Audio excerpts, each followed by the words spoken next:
There are 1,000 people writing about your area of expertise, but there's only one of you writing about it. And that's what stops a lot of people saying, why would I start writing? Why would I be the person who writes about this topic when there's 1,000 other people who are writing about it and maybe far better at this, far more experienced at this, far better writer than I am? Why would I jump in? And the answer is simply because you are the one and only you. Your perspective, your point of view, your point of difference, your particular tone, your voice, your particular set of experiences and skills are unique compared to the thousands of other people who may or may not be writing about what you're doing. I know there's about 30 billion different blogs out there that are being updated at a rate of about 3 billion a day.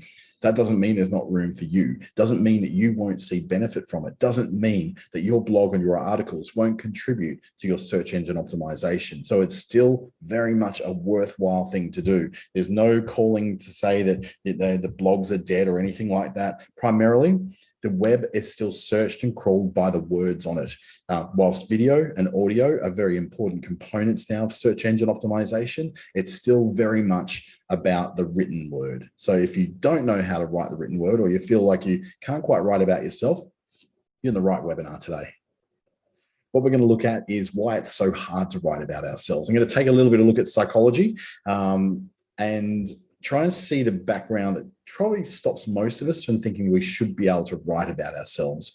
We'll look at when you'll be needing to write about yourself online. What are the different things you may be faced with? And then a 3-part formula to get it right each time. And where online to start applying that new you. So where are we going to do it? So I've got 2 very specific examples I'll run through right with you on the screen. They'll give you an idea of how to write about yourself based upon how I write about myself. People, contrary to popular belief, actually want to meet you and they actually want to buy your stuff.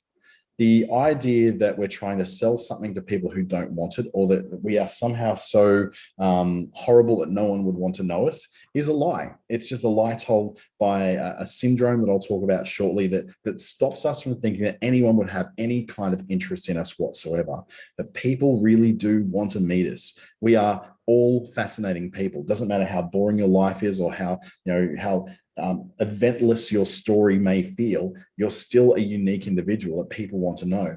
And then on top of that, we also want to buy our stuff. We know that because we got into our areas of business to do what we do because we saw a gap in the market because we had a passion for it, because we found it useful for ourselves. So what we need to do is understand that this is true. People want to meet us. People want to talk to us. People want to buy our stuff. But we're so hesitant about it. Why? Why are we so hesitant to talk about ourselves?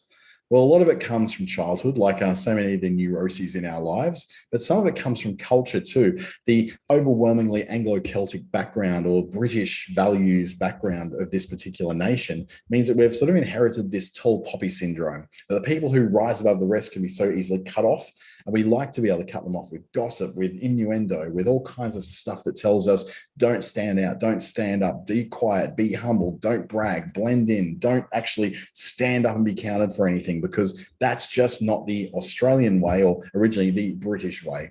Don't stand out. You just do things that make you get along in life, so that you just have a normal life, an eventless life, a life where you just fit in. But you're a business owner. So those rules don't really apply to you. You're not an employee, you're a business owner. So it's actually really important for you to stand out. Yet we ask this question of ourselves all the time. Who the hell do you think you are? Who do you think you are to be the one person who stands up and makes all this noise? Who are you, the person who just has to go beyond the call to become something more than what you are?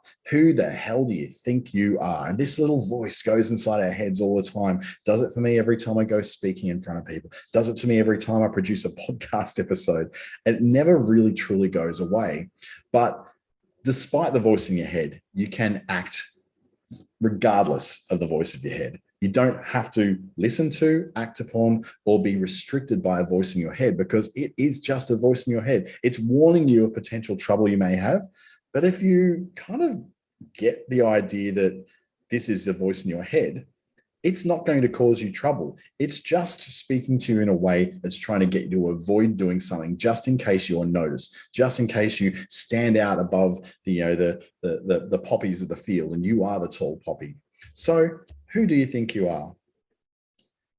This is a thing we call imposter syndrome. And imposter syndrome is all about the idea that, well, you're not who you think you are, and you should be trying to be someone else. So how do you deal with this thing called imposter syndrome? Well, the first thing to do is to understand what it is and what it means. So imposter syndrome is where you say, you know, I feel like an imposter despite that I'm good at what I do, or I'm qualified, but I don't feel capable. I've been successful, but I feel like a failure. People like me, but I don't feel likable. People think I'm attractive, but I don't feel attractive. It's this thing that says, despite what all the evidence is saying, I feel this. Despite the fact that I have grown this business from the ground up, I still feel like a failure and an imposter. And who the hell do I think I am to be speaking in front of people, teaching people? And I get this all the time. Who do I think I am? And then I look back and go to that screen where it tells me all those things I've studied, all those things I've overcome, the number of businesses that I now run, the number of classes I've run in the past 12 months even is like well over 400 classes in 12 months. Then I have to understand, oh, that's who I am. So who I think I am is irrelevant according to who I really, really am. Imposter syndrome basically is that feeling that our successes can be attributed to luck rather than our own skills or our qualifications. We didn't make it happen. Luck made it happen. Am I a success? Well, that's only because I was lucky. Am I really good at what I do? Oh, it's only because everyone else is really bad at what they do. It's always looking at a but. There's always a but involved, or something trying to tell us that what we've achieved means nothing against the world, which is geared to just somehow trip and stumble and fumble our ways to becoming a success. We've got this idea that we're lucky. The amount of times I get told, oh, you're so lucky you get to work with all these government contracts. No, I worked my butt off to get to work all these government contracts. Or they say, oh, it's so lucky you get to reach a large amount of people every week with your classes. I go, there's no luck involved. I have to keep showing up. I have to keep writing this. I have to keep making it effective. If it wasn't effective, no one would show up and I wouldn't get these views on YouTube and all that. So there's always something you need to tell yourself is, who the hell do I think I am? I'm exactly the right person to be here right now to do the thing that I'm doing. And that's the way I need to answer myself all the time. So the different kinds of people who are imposter syndrome strugglers, I guess we can say, are people who are the perfectionists. So they could be those who have those ridiculously high standards. Those standards are so high that even the tiniest, teeniest little mistake or imperfection is going to make you think like you're a complete and utter failure, that nothing you're doing is ever going to be good enough because you're a failure. That's the perfectionist. You might see some of that in you. I've sort of given up on the perfectionism thing because I don't have the attention span or the attention to detail to be someone who's a perfectionist. But one of the areas where I do kind of feel I fit into is what we call the superhero. And this is the chronic overachiever. They put in long hours. They don't take days off. They must succeed in all aspects of their life to prove that they are the real deal, that they are worthy of being the person who is the presenter or the success or the person that people are saying they are. This chronic overachiever shows in the fact that I took a weekend off. Now, it's my first full weekend off where I didn't work over the weekend. I actually just worked in a 5-day week last week. And that to me felt overindulgent. That's when you know you're being the superhero, when you're actually not taking the time off that you actually deserve, need, the rest you need, the relaxation you need. What you're doing is instead, chiding yourself for taking too much time off. 2 days off in a week is not too much time. But I guess when it comes to raising a business, I'm at year 6 now. So I'm finally at that point where I can start to take some time to myself and step back from the business. But there's still a bit of superhero in there. The next up in the chronic overachievers is the natural genius, or what I call the Dr. Sheldon Cooper effect from the Big Bang Theory. These are people who are used to things coming quite easily, being able to master almost everything on their first try. And if they do something which they don't master in the first go, they don't get it perfectly right in that first try, then they feel like they've somehow failed. They feel like that they are a failure, that they're an imposter, and they're not who they think they are, or they're not who people outside of themselves think they are. When things come easily to you and you haven't had to work very hard for them in your life, then you might feel that you don't really deserve this. It's just momentum or something else that's got you to the point where you can, get to being able to do that sort of stuff. This is to do with, the geniuses. We know them. We've probably got some in our families, people who are so good at everything naturally that they avoid the things they know they're not going to be good at because it blows their self-esteem out of the water. Then there's also the soloist. This is the person who does not exactly play well with others. They don't like to ask for help because asking for help makes them feel like a failure or a fraud because they've painted themselves into a corner of thinking they are somehow shouldn't require help because they should be good enough at this to not need help at any stage. A soloist really struggles with going to someone saying, hey, I don't know how to do this. And these are the people who can cost a lot of money in training. They can cause a lot of problems when they're very early into a job or early into a business because they don't reach out for help. They don't get the advice because they feel like they should know this by now. This is particularly fraught with problems when you're a second or third time business owner and you think, yeah, I know all this, I've done all this before, but you realize that your last two businesses failed and this one hasn't. So this is the person who doesn't really seek help because they feel like to do so would make them a fraud, would make them an imposter. And then there's the expert. This is the person, I suffer from this one horribly. The most certified and most credentialed person in the room. They are always seeking out additional badges or certificates because they feel like they'll never, ever know enough to be truly qualified to be doing the thing they're doing. You just take a look at my LinkedIn profile and I'll show you how much of an expert that I like to think that I am. It's just going in there every week and spending hours studying, getting badges, putting those badges on my profile, making sure it's known that I've got those badges, just so I can feel like I'm doing something in this realm and I deserve to be doing it. Otherwise, I feel like a fraud and I feel like a phony when I step out there and don't have these things backing me up. It feels like I don't deserve it, even though I've done countless hours of study and work to get to this place.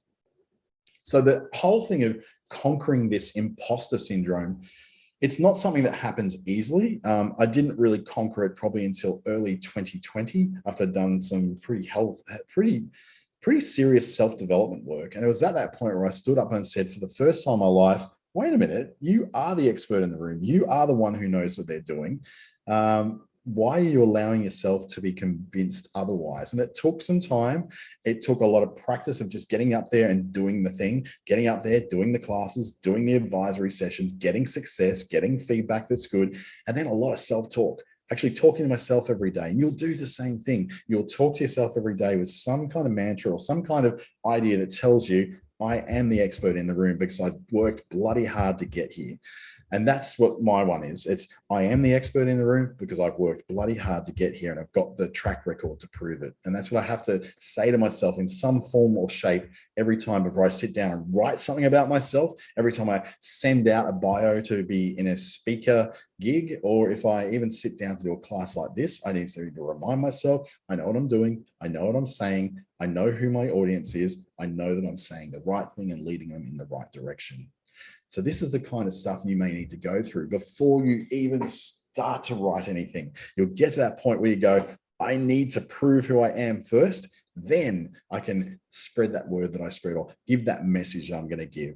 So why you need to write about yourself is basically comes down to the fact that you're a business owner and nobody else is going to blow your trumpet for you. The world has changed drastically. It's no longer a world where sitting back and just letting people come to you because you happen to have a shop front with a sign on the street. That doesn't work that way now, especially in a digitally enabled world where most of our businesses that are new these days don't have a shop front. They may not even have an office. They'll actually, like I'm in my living room this morning because I've got meetings that are nearby to here that I need to be able to be close to. So I'm not even in my office today. The world has definitely changed. We're a lot more flexible. We're a lot more time sensitive. We're a lot more, less likely to want to be locked in a cubicle in an office and more wanting to be able to move about, have a meeting in a cafe like I had this morning and like I'm going to have at lunch today, those kind of things. That world changing means that we need to look at things in a different way because every business, according to Gary Vee, is now a marketing business. Or as he likes to say, even more so, that every business is now a media business. We need to be masters of our own media, masters of our own message, the ability to be able to put out a message that lets people know who we are, what we do, and who it's for, so that the right customer knows us when they see us. And then also to be in that place where we want people to know us, like us, and then trust us enough to be able to buy something from us. And in the digital world, this is probably more fractured than ever before. We used to be able to pay TV stations and newspapers and put pins on board and give credit, not credit cards, and loyalty cards and business cards and magnets on fridges to achieve all this. These days, though, it's a little bit different. What we're looking at now is having to market ourselves, write about ourselves, talk about ourselves. So once we get past all that imposter syndrome, we then have a situation where we simply must be able to talk about ourselves, because people are already talking about us regardless. It comes in the form of reviews and recommendations and word of mouth as well. People are talking about us whether we want them to or not. People are talking about us whether we know it or not. It's all happening out there regardless of what we may think about ourselves.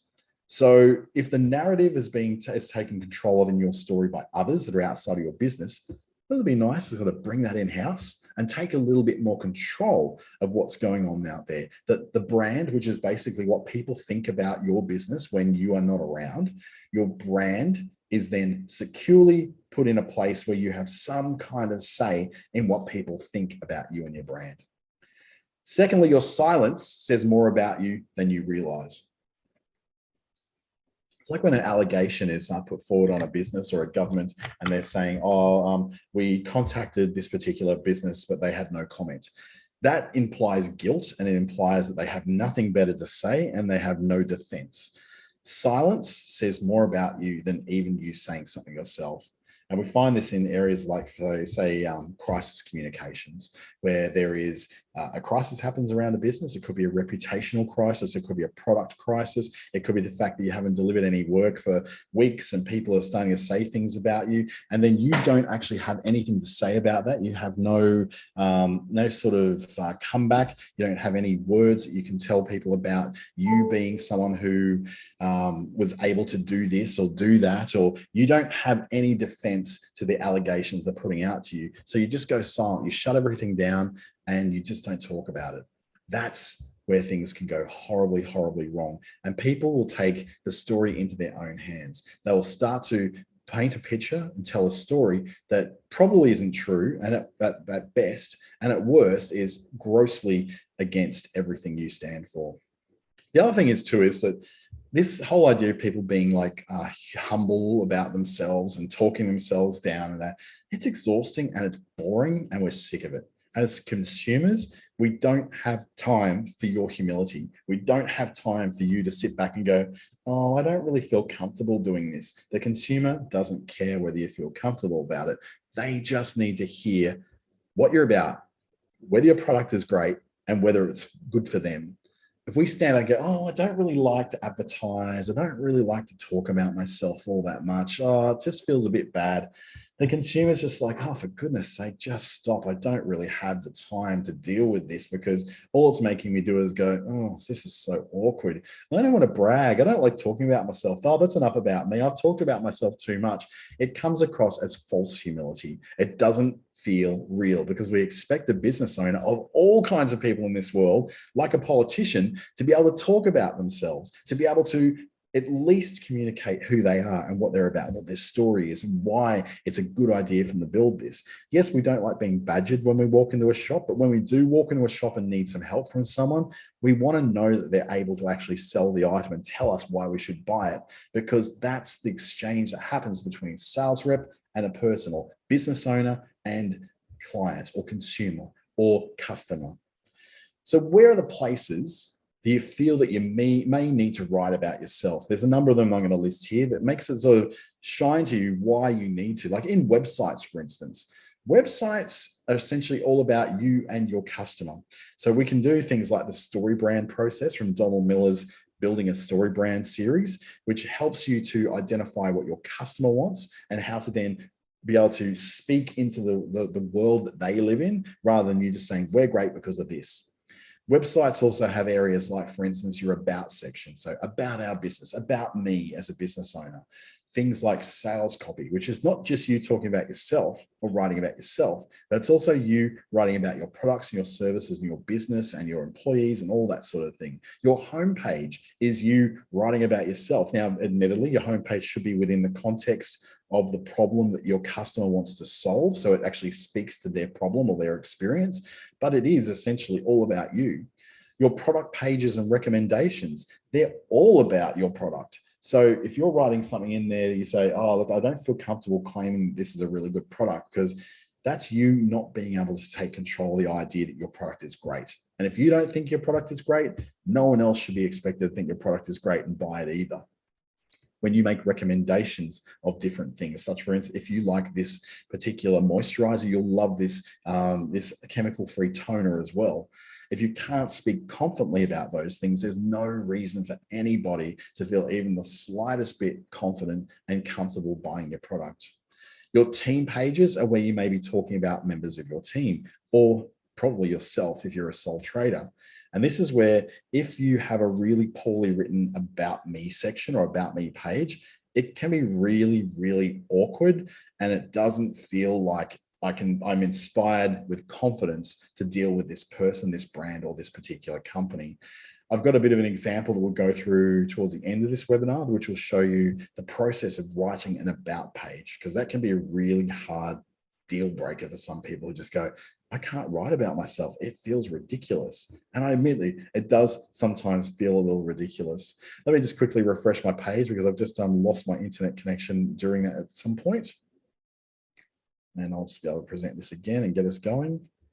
Sometimes Canva likes to be a little bit misbehaving. So we'll go forward into our right place.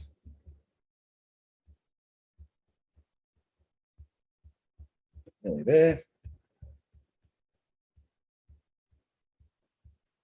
And here we are. So from websites, then we move on to things like quotes and proposals. So this is where you're, for instance, making a quote for your business, for your services, where you're putting a proposal in to be able to take on a body of work from a customer, a government organization, another company, whoever it happens to be that you deal with. Quotes and proposals need to be written in a bit of a different way. You're not really telling a story so much, but what you may need to do is have some very good company information on there, who we are. Well, as part of the whole thing, that whole 3-point customer experience, which is to do with the customer first knowing who you are, then liking you, and then trusting you. A quote, it assumes that if they've asked you to quote for something that you already are known, you may already be liked. They're now wanting to know that they can trust you to deliver the project or the products or the services in a correct time, in a correct way, and within a price that they feel is reasonable for your services. So this is right at the end of the customer journey and sales funnel, which goes, all right, this is where we need to adequately explain who we are, what we do, and who it's for, and in some way tell a story that makes someone feel confident that we've not only done this before, but we've done it really well, and we've done it within budget. LinkedIn is pretty much an exercise in talking about yourself. For example, your LinkedIn profile will have a profile description about you. This is where you actually have to talk about yourself. This is an idea of saying who you are and what you do, and what you might be looking for in LinkedIn as well. Because LinkedIn quite often is used as a big online resume where people are looking to hire you for things. Every 2 or 3 days, I've got somebody reaching out asking me to apply for a particular role. I'm not looking for employment, so for me, it's not something that appeals to me. But if I was someone who was looking to get work or looking for customers to look to me as a possible solution to the problems they're having, then I'd want to make sure that that's abundantly clear in my profile description of who I am. In your posts on LinkedIn, whether you are a creator or whether you are a business owner or you're using a company page or your personal profile to post things, this is a place where you do need to be very, very sure about who you are, so that when you're communicating, it comes across clearly and concisely and convincingly that you are who you are. Your business is who it is, and you're able to solve a specific problem for your customers. There's also the ability to write articles in LinkedIn. and live video.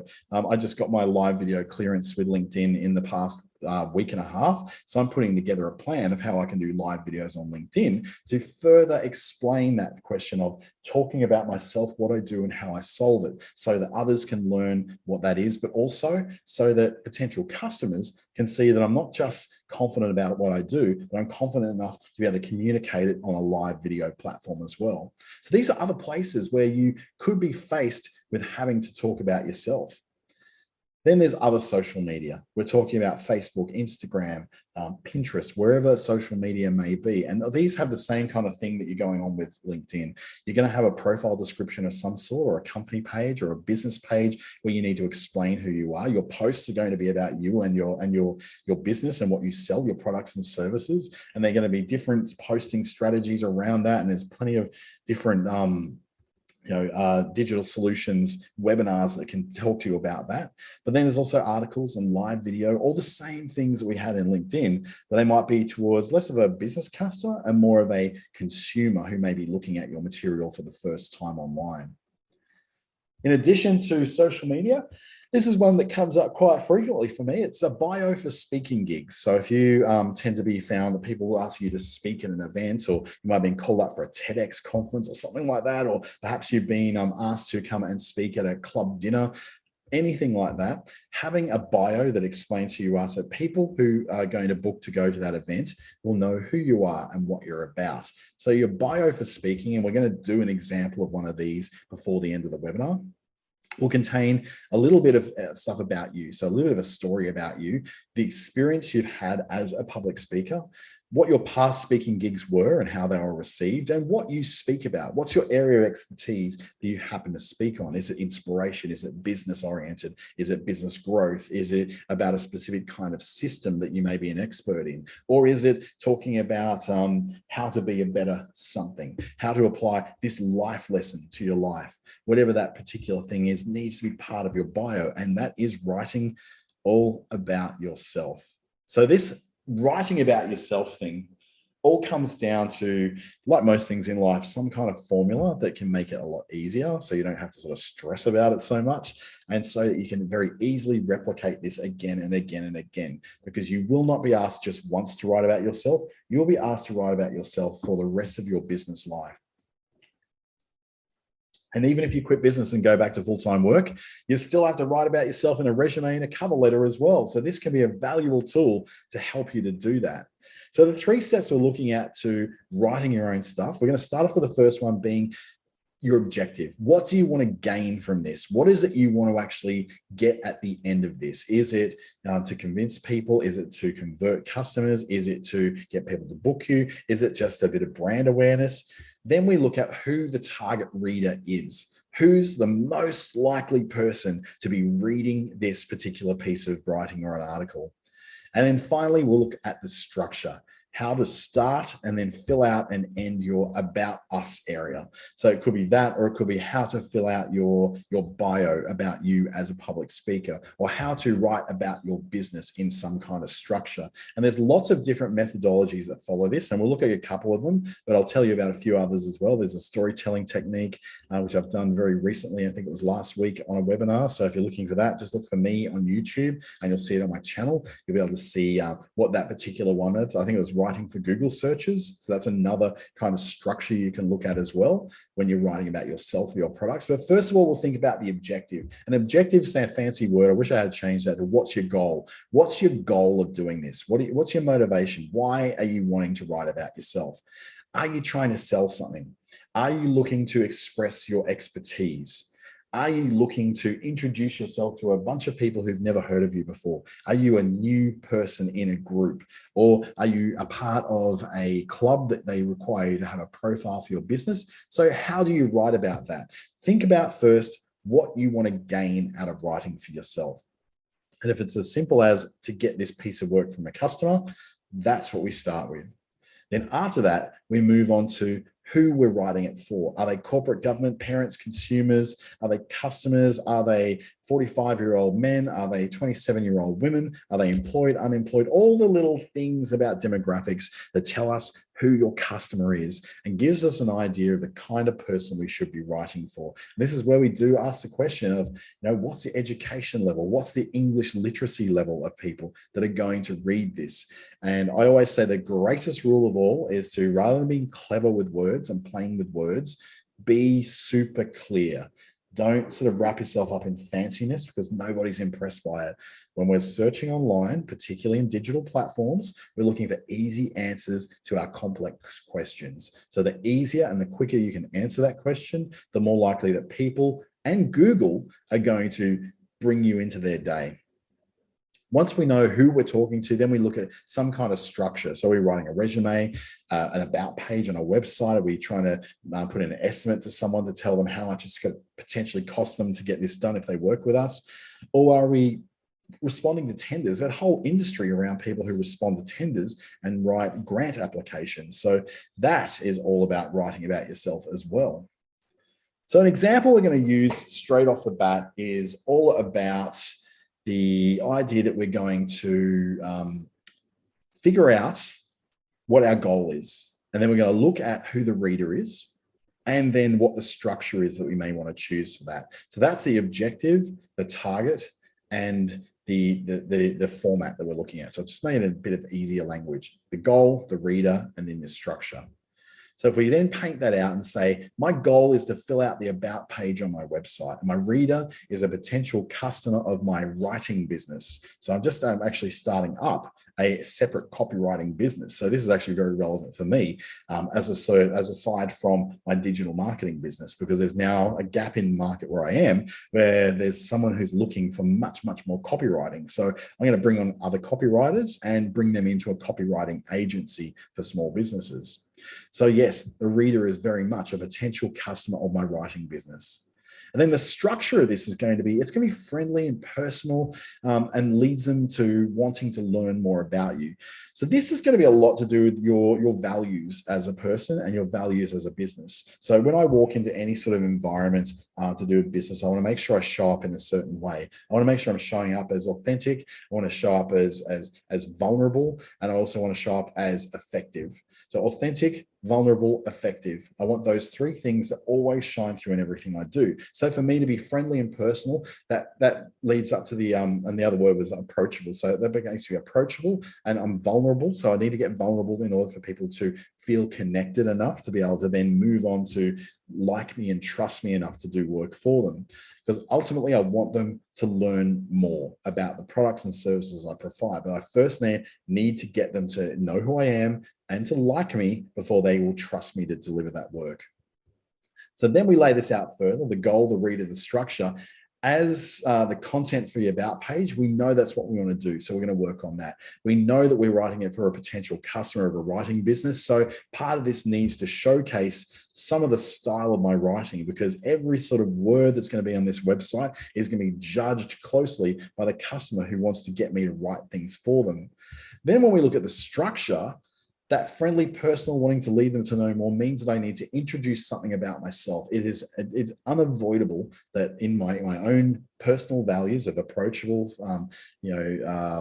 authentic, effective, and vulnerable, I need to be doing something that introduces myself. I can't avoid it, because I need to match that with my values. Otherwise, I'm not going to feel like I'm very authentic in my business. So I introduce something about myself, and then have some kind of call to action to go to the next step, which is what I want them to do. I want them to want to learn more, or book a time with me, or to book a chat with me, or something like that.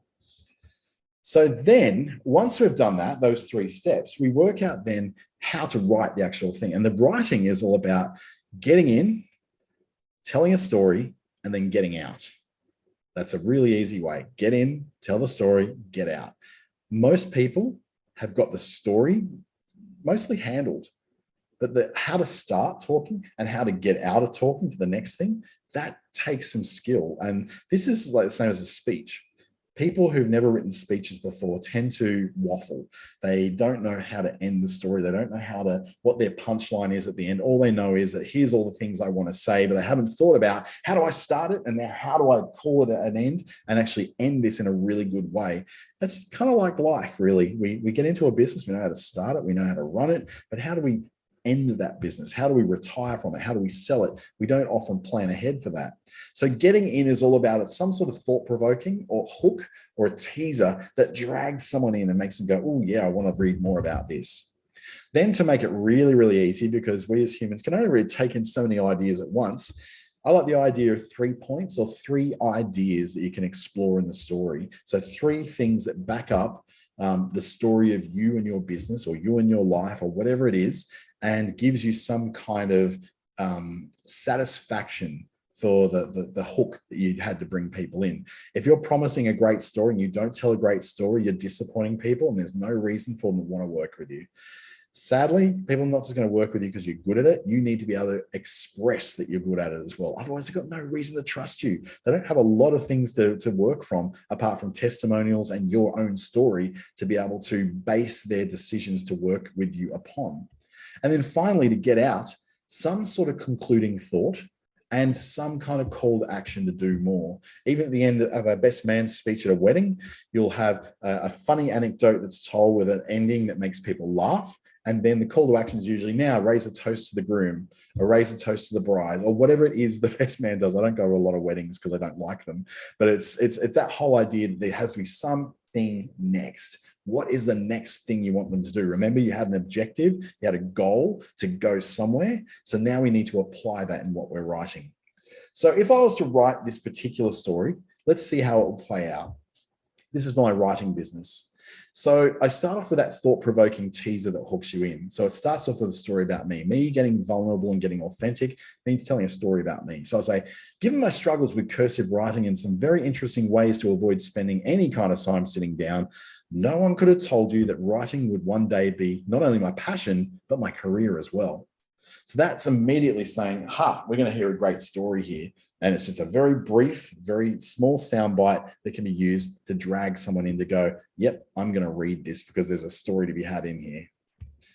Then the second level is telling that story, exploring what it is about that story in 3 points or 3 ideas explored in the story. So in my case, I'm going to look at that. I've had the promise in that first slide here. I was talking about that there's struggles in there. I've talked about that I had some issues with cursive writing and avoiding sitting down. And then now that writing is a passion and a career, I need to address that in the story. So I'm going to talk first about my early struggles with cursive writing and with attention to detail. I wasn't an ADHD kid, not that we didn't have a name for that when I was growing up, but I definitely wasn't that. I just was bored at school because I felt like everything we were teaching was pointless. And when I found finally things I could actually attach myself to, then the story of my writing began and I became such a massive lover of words. So I look at what my early struggles were. That's the sort of the hero's journey of I've hit an obstacle in life. I'm a bright, vivacious kid who just struggles to write. And then the next page of the story is discovering that love of words, where that change happened, where that point of inspiration, that lightning bolt moment came in that said, now I found a reason to sit down, shut up and learn cursive writing because I found that I wanted to share stories.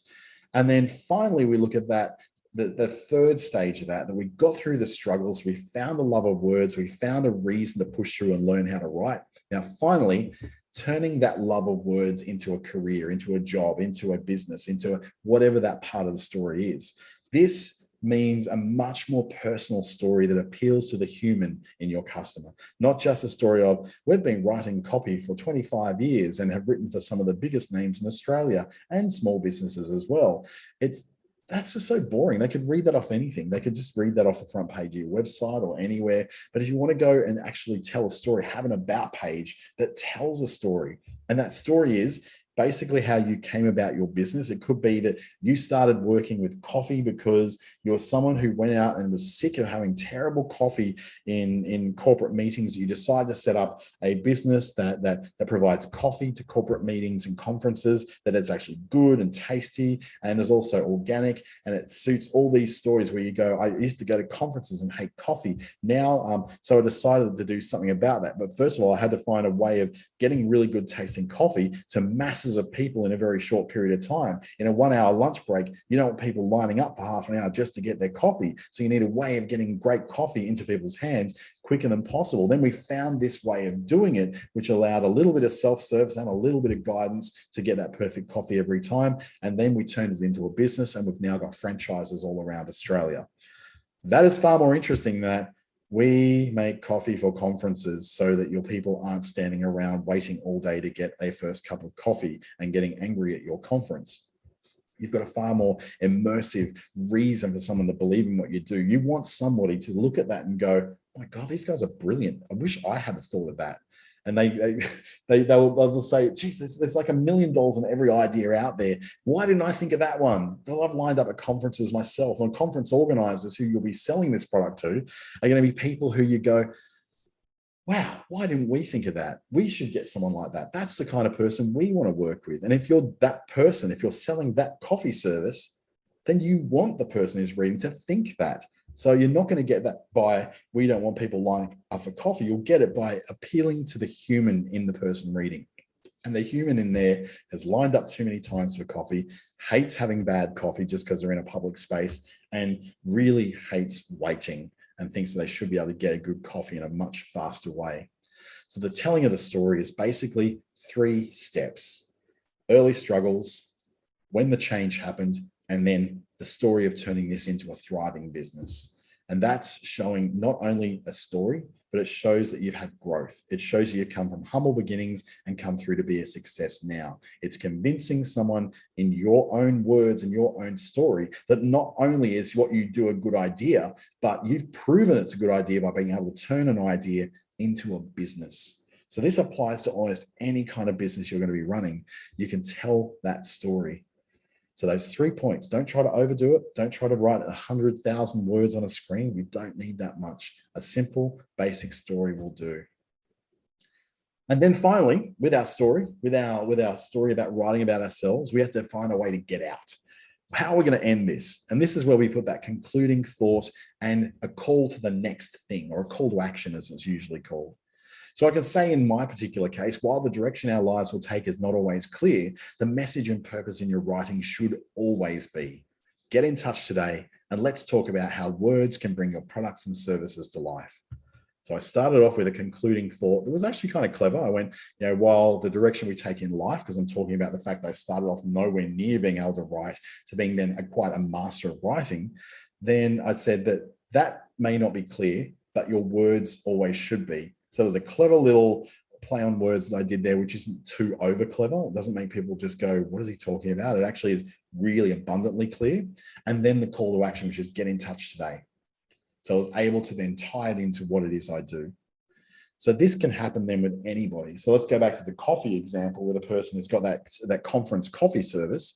Let's just say that their concluding thought is something like, thankfully, you don't have to line up in a line. You don't have to line up in a queue to get a great idea on board and achieved in your life. Thankfully, our idea was as good as our coffee, and we're glad to have been able to produce it for thousands of people every single year. So your next step is to fill in our form below and let us know you're interested in having us bring our coffee to your venue. So that could be then a little bit of a concluding thought that's saying that, that sometimes there's brilliance in very small ideas.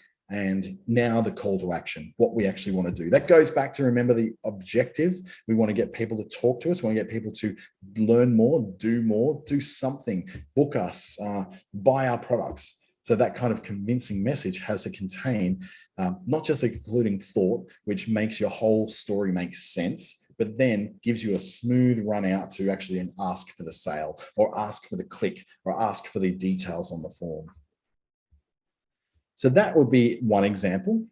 Another example we could give for this could be in another business, which is looking to write a bio about themselves for a speaking opportunity. So I know this is very niche. Not everyone's going to be doing public speaking, but just bear with me on this one, because this is a bit different than someone who is doing writing. This is about someone who's speaking for their business. And if they had trouble, and this happens so many times, that people are really good speakers don't necessarily know how to write about themselves. They know how to talk about themselves, but how to put that on paper is a whole different deal, because literacy is very different to mastering a language. You can speak a language, you can learn a new language. For instance, I've tried to learn Mandarin before, and I got a few words and phrases in, but without any sort of written down version of this that I could understand, having to look at Mandarin text, completely looks like garble to me. So I couldn't make that connection. So I kind of gave up on it. So my next step is to look for a language that I can learn that uses the Roman alphabet as its basis, and that it will also be useful for me as a business owner. So I'm actually starting to settle upon Bahasa. So what's spoken in Indonesia and Malaysia, because Indonesia is one of the world's biggest countries in terms of population. So I want to be able to take advantage of that. And plus, our connection, I live in Darwin. I'm really close to Indonesia. It's just up the road. So I want to be able to speak the language of the people there, so I can grow my business there one day. So let's just say you're looking to write a bio about yourself for a speaking opportunity at a conference. Your reader is going to be that person who is looking for someone who's interesting. So when they're looking for something industry, they're looking for some kind of hook, some kind of thing that's going to make, oh, this person's going to be great in our lineup.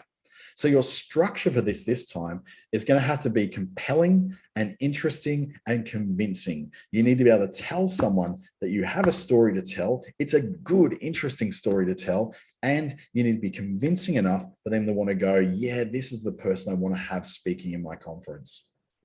So your goal, to write a bio about yourself for a speaking opportunity. Your reader, someone looking for that interesting speaker. They know they've got many choices. So you need to be able to have your particular bio stand out from the crowd. You're not going to be able to fall back on just any old words. You're going to have to look at something which makes you stand out. So you're going to have to use a structure that, number one, makes you stand out and makes people know who you are in those words, but also helps them to like you, and finally, to trust you to deliver an amazing speech.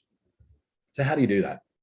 Let's start off then by looking at the get in, tell the story, and get out method. So if we get in, we're looking at a thought-provoking teaser that hooks you in. Again, telling the story. This time we're going to look at those 3 points, but we're doing it within the context of wanting to get someone to know you, like you, and trust you. And then finally, in getting out, yes, the same, concluding thought and a call to action. So what does this then start to look like? When we want to get in, that thought-provoking teaser that hooks you in as a speaker could be, after spending a decade studying to be a doctor, the last thing you'd expect is for them to use their skills to write radio ads and fill in for sick presenters on the weekends. Now, that's a start of a story. That's about me. So, because I'm better at writing about me than I am writing about anyone else, because I know my story.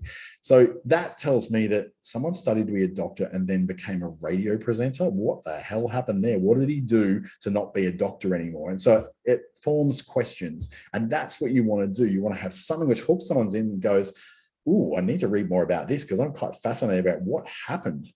And then in the story, I get to tell that story. I get to tell what happened. So in those 3 points of getting to know them, like them, and trust them, I tell the story of the early struggles I had with medicine.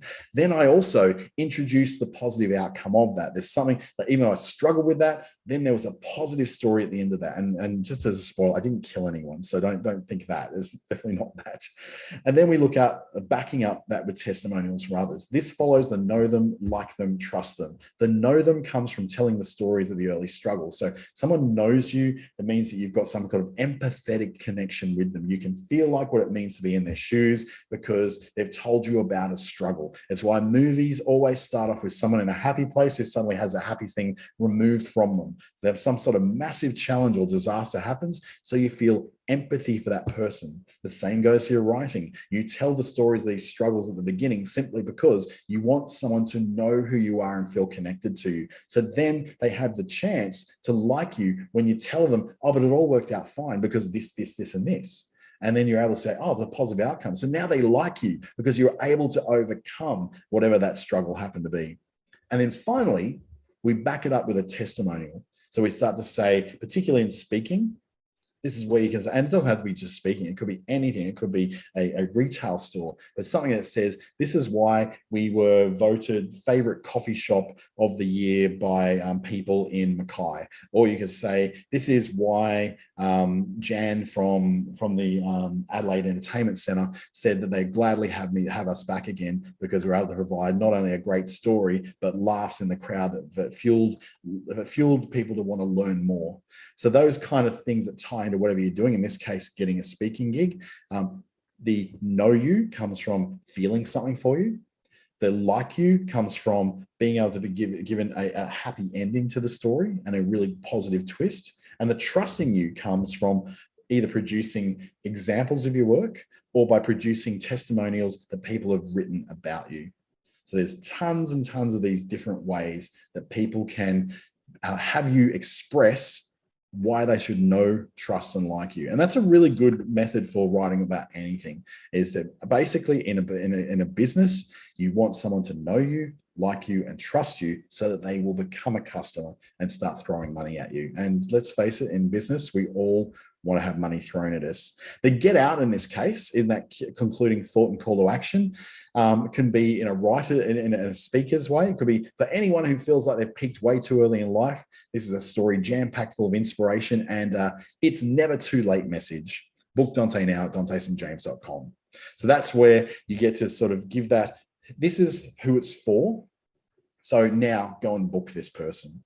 So that's the kind of thing that comes in my own speaking bio. It's not on my website as a speaking bio, but that's the speaking bio that I generally send out to people in a way that makes them feel like they can connect, they can like, and then they can trust. So your takeaways today from, I guess, of how to write about yourself is, yes, it is hard to write about ourselves because we've been kind of trained in life to think that it's a bad thing. It's somehow self-absorbed or selfish, and talking about ourselves is painting ourselves into a tall poppy corner that we're ready to be cut down by people. So that fear is overcoming that fear. We want to make sure that we overcome it, because at some point, and that's takeaway number 2, you're going to have some kind of reason or some kind of motivation to actually have to talk about yourself or write about yourself on various ways, whether it's on websites, whether it's on speakers' bios, whether it's on the LinkedIn profile or on your Facebook profile. At some point, you have to say something about yourself or your business. Third takeaway is that there are several formulas for writing about yourselves. So some of those can come in the format of I can't remember his name now, but there's a storytelling guide. Park Howell is his name. Park Howell, Howell, has some really good, has a really good book that tells you about how to write about your brand in a way that's a storytelling process. Another way you can look at it is through the Building a Story Brand book by Donald Miller, which actually helps you to be able to write for customers on things like websites. It's very sales oriented and gives you a structure with which to not just understand your customer, but be able to present your products and services to them in a way that makes sense in their lives. So those tons of different formulas in there. We actually had a look at some of those formulas, but we understand that we need to start with our goal, with what our objective is. Then we need to know who our reader is, so we know how to pick a formula that suits them best. So we're writing something that makes sense for those particular people. So would you like to dig more into storytelling with a guide who can help you get there? I'm not the only storyteller on the Digital Solutions program, but I'd love to spend some time with you. If you've got that 3 hours that you may have banked up, or you may not have even used, or you don't even know what I'm talking about, it's all part of the Digital Solutions program. And in that Digital Solutions program with Business Station, you for $44 can get 3 hours one-to-one with myself or other advisors on the program. There are dozens of us. So there's 2 of us in the Northern Territory if you're in the NT, so we can see you in person if you're in the Darwin region.